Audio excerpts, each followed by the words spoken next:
نحمدہ ونصلی علی رسولہ الکریم اما بعد۔ عزیز ساتھیو، کسی بھی بیماری کا خطرناک اور آخری درجہ یہ ہوتا ہے کہ کوئی بیمار شخص بیماری کو بیماری ہی نہ سمجھے۔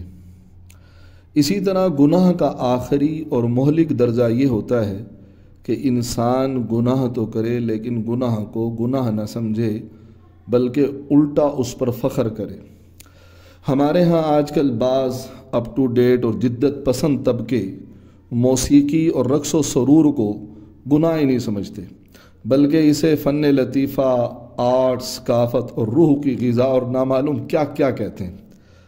حضرت ابو ہریرہ رضی اللہ تعالیٰ عنہ سے روایت ہے کہ رسول اللہ صلی اللہ علیہ وسلم نے فرمایا، جب لوگ محصول مملکت کو اپنی دولت بنا لیں گے اور امانت کو غنیمت، مال غنیمت سمجھیں گے اور زکوٰۃ کو تاوان سمجھیں گے اور علم دین کو غیر دین کے لیے حاصل کریں گے، اور آدمی اپنی بیوی کا کہنا مانے گا اور ماں کا نافرمان ہوگا، اپنے دوست کی بات مانے گا اور اپنے باپ کو ستائے گا، لوگ مسجدوں میں شور مچائیں گے، خاندان کا سردار فاسق شخص ہوگا، قوم کا رئیس ایک رذیل آدمی ہوگا، اور انسان کے شر اور فساد سے ڈر کر لوگ جو اس کی تعظیم کریں گے، اور گانے بجانے والیاں اور گانے بجانے کی چیزیں عام طور پر ظاہر ہوں گی، شرابیں پی جائیں گی، اس امت کے پچھلے لوگ اپنے پہلے لوگوں پر لعنتیں کریں گے۔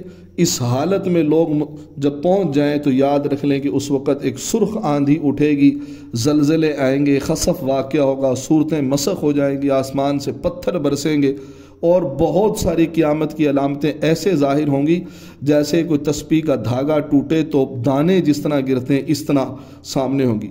آج یہ نظر نہیں آ رہا کیا حکمرانوں نے عوام کے محصولات کو ذاتی جاگیر نہیں سمجھا ہوا؟ آج عوام کے اوپر ٹیکس لگا لگا کر اپنے دوزخ خانے کیا نہیں بھرے جا رہے؟ کیا والدین کو نہیں ستایا جا رہا؟ کیا قوم کے بدترین افراد لیڈر اور رہنما نہیں بنے ہوئے؟ کیا زکوٰۃ کو لوگ آج تاوان اور ٹیکس نہیں سمجھتے؟ کیا ریڈیو، ٹی وی، وی سی آر اور سینما کے ذریعے گانے بجانے کو عام نہیں کیا جا رہا؟ آج تو افسوس سے ہر سکول کے اندر گانے اور بجانے کی محفلیں، اس کو سجانے کی کوشش کی جا رہی ہے۔ کیا گھر گھر میں رقص و سرور کی محفلیں برپا نہیں ہو رہی؟ علامتیں تو ساری پوری ہو چکی ہیں، اب عذاب کا انتظار کریں، بلکہ عذاب بھی ہم پر آ رہا ہے، بلاؤں اور آفتوں کی صورت ہمارے پر آ رہی ہے۔ کیا یہ ظالم اور فاسق حکمران اللہ تعالیٰ کا عذاب نہیں ہے؟ کیا بین الاقوامی تحقیر اور تذلیل عذاب نہیں ہے؟ کیا باہمی قتل و قتال اور نفاق اور افتراق کیا یہ عذاب نہیں ہے؟ کیا عدم تحفظ اور خوف اور ڈر عذاب نہیں ہے؟ کیا خون انسانی کے ارزانی یہ عذاب نہیں ہے؟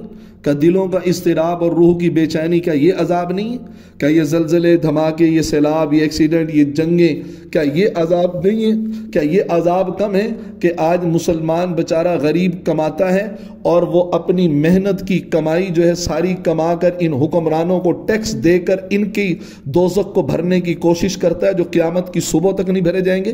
یہ ساری بلائیں اور مصیبتیں آج ہم اپنی آنکھوں سے دیکھ لیں، لیکن افسوس، صد افسوس، ہمیں توبہ کی توفیق نصیب نہیں ہو رہی، بلکہ ہم دن رات گانے بجانے، لہو لعب میں لگے ہوئے۔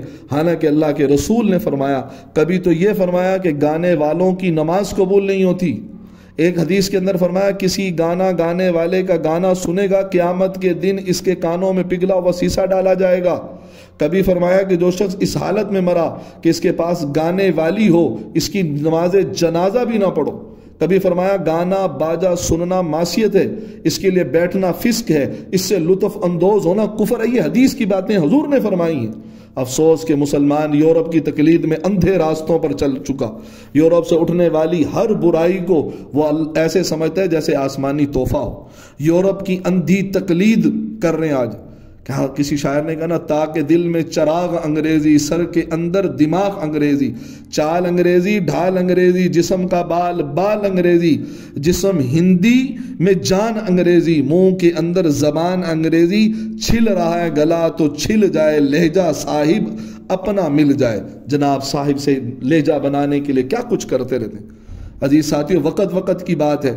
کبھی تو غیرت کا یہ عالم تھا کہ قیام پاکستان سے پہلے مسجد کے سامنے سے کوئی جلوس گاتے ہوئے یا ڈھول بجاتے ہوئے گزر جاتا تو اس پر مسلمان مشتعل ہو جاتے تھے، غیرت مند نوجوان جو ہے نا وہ جاگ اٹھتے تھے، اور وہ جو ہے آج مسجدوں کا حال یہ ہے کہ آج مسجدوں کے سائے میں مسجد کی دکانوں میں فوش اور اریاں فلمیں چلتی ہیں، مگر کسی نوجوان کی غیرت ٹس سے مس نہیں ہوتی۔ پہلے گانے والوں کو میراثی، بھانڈ، کنجر، ڈوم کہا جاتا تھا، اور میراثیوں کی جرت نہیں ہوتی تھی کہ وہ معزز لوگوں کے ساتھ کسی چارپائی یا کرسی پر بیٹھیں، بلکہ انہیں نیچے بیٹھنا پڑتا تھا۔ آج میراثیوں اور کنجروں کو اور فنکاروں اور گلکاروں کا حال دیکھیں، ایسی او بھگت کی جاتی ہے جو کسی بڑے سے بڑے عالم دین کی، کسی محدث اور مفسر کی، بلکہ کسی وزیر کی بھی نہیں کی جاتی۔ ان کے آنے پر پھولوں کی پتیاں بچھائی جاتی ہیں، ان کو نوٹوں کے ہار پہنائے جاتے ہیں، لوگ ان سے سلام کرنے کے لیے اپنے فخر سمجھتے ہیں۔ گانے والے کنجر میراثیوں کے ساتھ، بھانڈ کے ساتھ، ڈوموں کے ساتھ، میراثیوں کے ساتھ تصویریں کھنچوانا اپنے لیے فخر سمجھتے ہیں، اپنی شادیوں میں ان کو بلوا کر لاکھوں روپے دے کر ان کو بلواتے ہیں۔ عزیز ساتھیوں، بڑے افسوس کی بات ہے، آج اگر ہمارے ملک پاکستان میں ہندوستان کا اگر کوئی مشہور میراثی اور کنجر آ جاتا ہے تو پوری قوم نیچے سے لے کر اوپر تک دیدہ و دل فرش راہ کر دیتی۔ بہت سے خوف خدا سے عاری لوگ بڑی ڈھٹائی سے کہتے جناب موسیقی تو روح کی غذا ہے۔ بھائی کیسی غذا ہے جسے رسول اللہ صلی اللہ علیہ وسلم نے ملعون قرار دیا، جس سے نفاق اور قساوت پیدا ہوتی ہے جی؟ کیا یہ جس سے مسلمان کی بیٹیوں بے حجاب اور بے حیا بنتی ہیں، کیا یہ روح کی غذا ہے؟ عزیز ساتھی، یہ تو نشہ ہے جسے ہم غذا سمجھ رہے ہیں، حقیقت میں یہ عذاب ہے، یہ غذا نہیں۔ اچھا کہہ بھی دیا جائے اگر بالفرض یہ موسیقی غذا ہے تو یہ بھی یاد رکھیں یہ شیطان اور شیطان کے چیلے اور چاٹوں کی غذا ہے، یہ کسی مسلمان کی غذا نہیں ہو سکتی۔ یہ کیسر و کسرا اور یہود اور حنود کی غذا ہو سکتی ہے۔ مسلمان کی روح کی غذا قرآن کی تلاوت ہے، مسلمان کی روح کی غذا اللہ اور اس کے رسول کی حمد و ثنا ہے، مسلمان کی روح کی غذا وہ نماز، ذکر اور استغفار ہے۔ وہ والدین جو گانے بجانے کا شوق رکھتے ہیں، ہر وقت جو ہے عشقیہ غزلیں اور نغمے سنتے ہیں، انہیں یہ بھی یاد رکھنا چاہیے کہ ان کی فحاشی اور بے حیائی کا اثر ان کی اولاد پر ضرور پڑے گا، کیونکہ والدین جب نیک ہوں گے، خدا سے ڈرنے والے، عابد، زاہد، نمازی، پرہیزگار ہوں گے، حلال روزی کمانے والے ہوں گے، حرام سے بچنے والے ہوں گے، تو پھر اولاد محمد بن قاسم جیسی ہوگی، طارق بن زیاد جیسی ہوگی، مجدد الف ثانی جیسی ہوگی، پھر جو ہے بختیار کاکی جیسے ہوں گے، شیخ عبد القادر جیلانی جیسے لوگ بچے پیدا ہوں گے، شیخ الحدیث مولانا زکریا رحمۃ اللہ علیہ جیسے ہوں گے، محدث العصر مولانا محمد یوسف بنوری رحمۃ اللہ علیہ جیسے لوگ ہوں گے، مفتی محمود رحمۃ اللہ علیہ جیسے لوگ پیدا ہوں گے۔ اور معاملہ اس کے برعکس ہوگا، والدین فاسق اور فاجر ہوں گے، حرام کھانے والے ہوں گے، گانے بجانے کے رسیہ ہوں گے، تو پھر اولاد گلوکار اور فنکار بنتی ہے، چور اور ڈاکو بنتی ہے، قاتل اور دیوس بنتی ہے، ظالم اور خونخوار بنتی ہے، نیپولین اور ہٹلر بنتی ہے، چنگیز خان اور ہلاکو خان بنتی ہے۔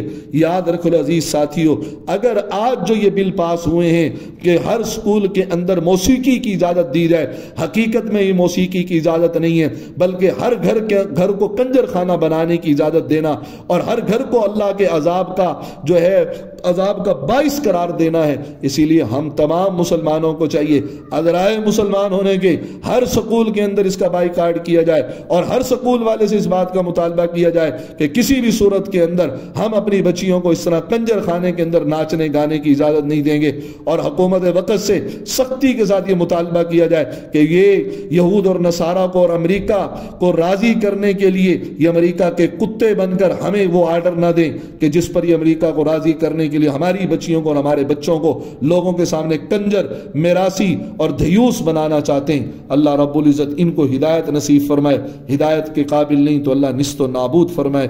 میری بات اگر کوئی بری لگی تو معذرت چاہتا ہوں، اصل بات حقیقت کڑوا ہی ہوتا ہے، سچ ہمیشہ کڑوا ہوتا ہے، تو اسی لیے یہ کڑوی میری باتیں لگیں گی، لیکن حقیقت یہی ہے اپنی اولاد کو کنجر اور میراثی بننے سے روکنا ہوگا اور اس کی کوشش کرنی ہوگی۔ اللہ رب العزت مجھے آپ کو عمل کی سعادت نصیب